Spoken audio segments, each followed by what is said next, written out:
வணக்கம், என் பேர் மெலிகி ஷாமிரி. நான் புதுக்கோட்டை மாவட்டத்துலேருந்து கும்பகோணத்துலேருந்து பேசுகிறேன். 6 மாதத்துக்கு முன்னாடி என் வீட்டுக்காரர் இறந்துட்டார் கேன்சரில். வருமானத்துக்கு ரொம்ப கஷ்டப்பட்டோம். எங்கள் வீட்டுக்காரர் இறக்கையில் நேர மாதமாக இருந்தேன். குழந்தை அதுக்கப்புறம் பிறந்துச்சு, பெண் குழந்தை பிறந்திருக்கு.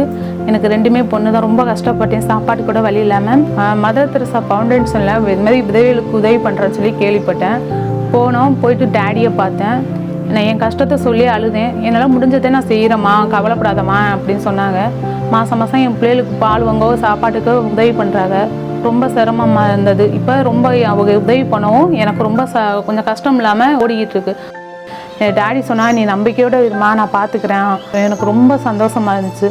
இருந்தாலும் டேடி சொன்ன நம்பிக்கையில் இனிமேல் நம்ம முன்னேறி வந்துடுவோம், இல்லை கஷ்டமும் சரியாயிரும் அப்படிங்கிற ஒரு நம்பிக்கையோடு நான் இதுவரையும் நான் இருந்துகிட்ருக்கேன். மதர் தெரசா ஃபவுண்டேஷனுக்கும் டேடிக்கும் ரொம்ப நன்றி.